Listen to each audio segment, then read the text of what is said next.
¿Qué le dejo a los profesores y en general al departamento en su conjunto? Gran parte, si no toda mi vida académica en este departamento de ciencia política consistió en ir abriéndole espacio a la teoría política, ir consolidando un área de ciencia, un área de teoría política y mostrar que el área de teoría política no era algo que debería estudiarse por mera erudición, es decir, un politólogo no debería saber solamente lo que dijeron los grandes clásicos del pensamiento político, sino que deberían realmente convertirse en teóricos, que así como se podría hacer un politólogo comparativista, un politólogo colombianista, un politólogo internacionalista, también podría darse un politólogo teórico o teorizante.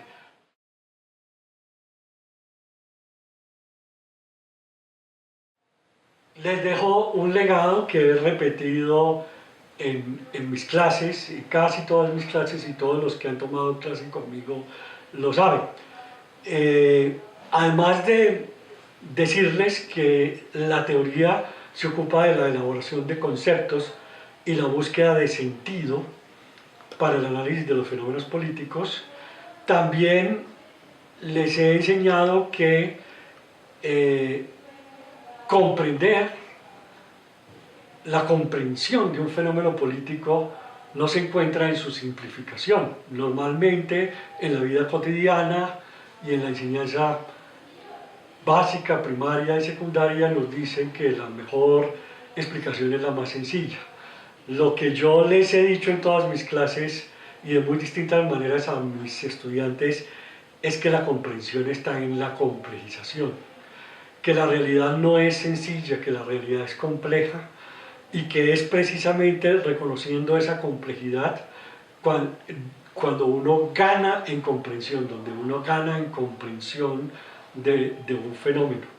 También les he dicho que la vida, la realidad y los fenómenos políticos no son en blanco y negro, sino que también entre el blanco y el negro hay una multiplicidad enorme de matices de grises, y que la formación y la sabiduría significa precisamente saber encontrar entre el blanco y el negro, que la riqueza de la realidad y de la realidad política está en los distintos tonos de gris, en el matiz.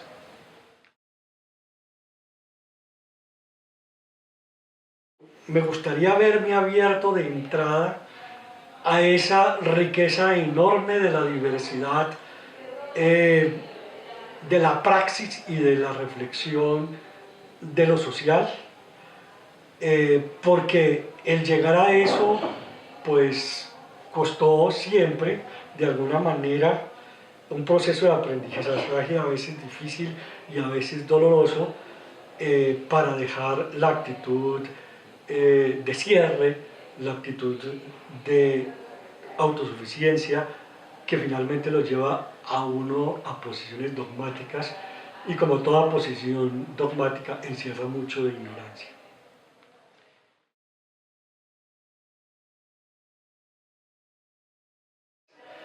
Pues hay que reconocer que los estudiantes le enseñan al profesor algo que él no había olvidado, y es la capacidad de sorprenderse ante lo nuevo, la capacidad de hacer preguntas ingenuas, porque la ingenuidad no es negativa, la ingenuidad es la base del aprendizaje. Se aprende precisamente porque es ingenuo, se aprende precisamente porque uno tiene capacidad de asombro, y eso es fundamental para aprenderse a hacerse sabio, y los profesores olvidamos que eso es parte importante del proceso de aprendizaje, y los estudiantes nos lo recuerdan continuamente.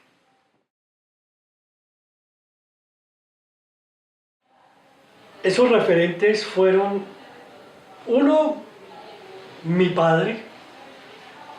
Mi padre me enseñó la humildad que uno debe tener, cosa que a veces se me olvida, pero que siempre reencuentro. Mi papá era una persona con formación en muchísimos campos, en muchísimas disciplinas, pero que nunca hizo ostentación de sabiduría, sino que él ejercía una sabiduría callada, imponía una autoridad sin, digamos, mucho aspaviento. Entonces, digamos, si algo heredé de mi papá es esa sabiduría callada, y esa sabiduría callada de mi papá fue un referente. A veces se me olvida y tengo que volver, después de que se me sale el ego, a recordar la humildad de mi papá. Muchos referentes fueron los autores de los libros que leí a lo largo de mi carrera. Aristóteles, Hannah Arendt, Habermas, fueron referentes que marcaron mi carrera, me mostraron una concepción más argumentativa de lo político.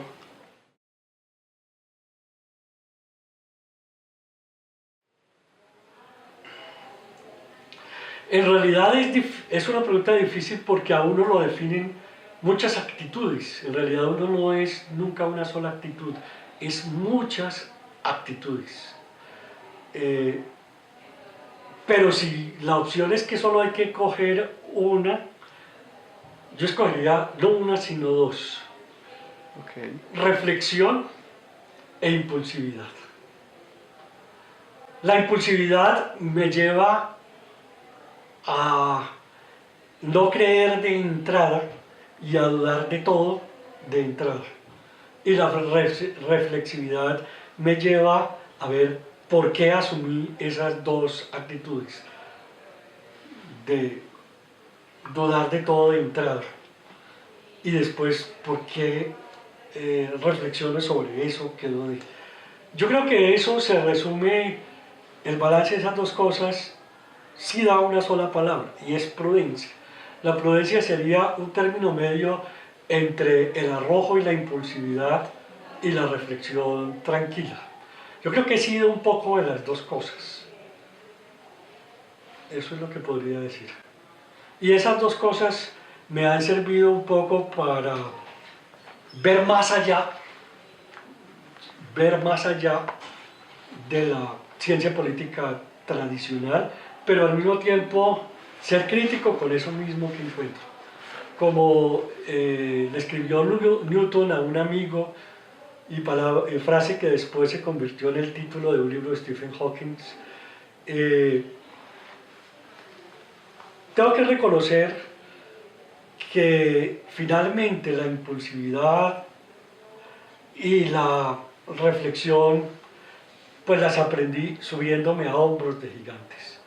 Es porque me subí a hombros de gigantes como Aristóteles, como Hobbes, como Habermas, como Hannah Arendt, que pude ver más. Y eso es lo que puedo decir.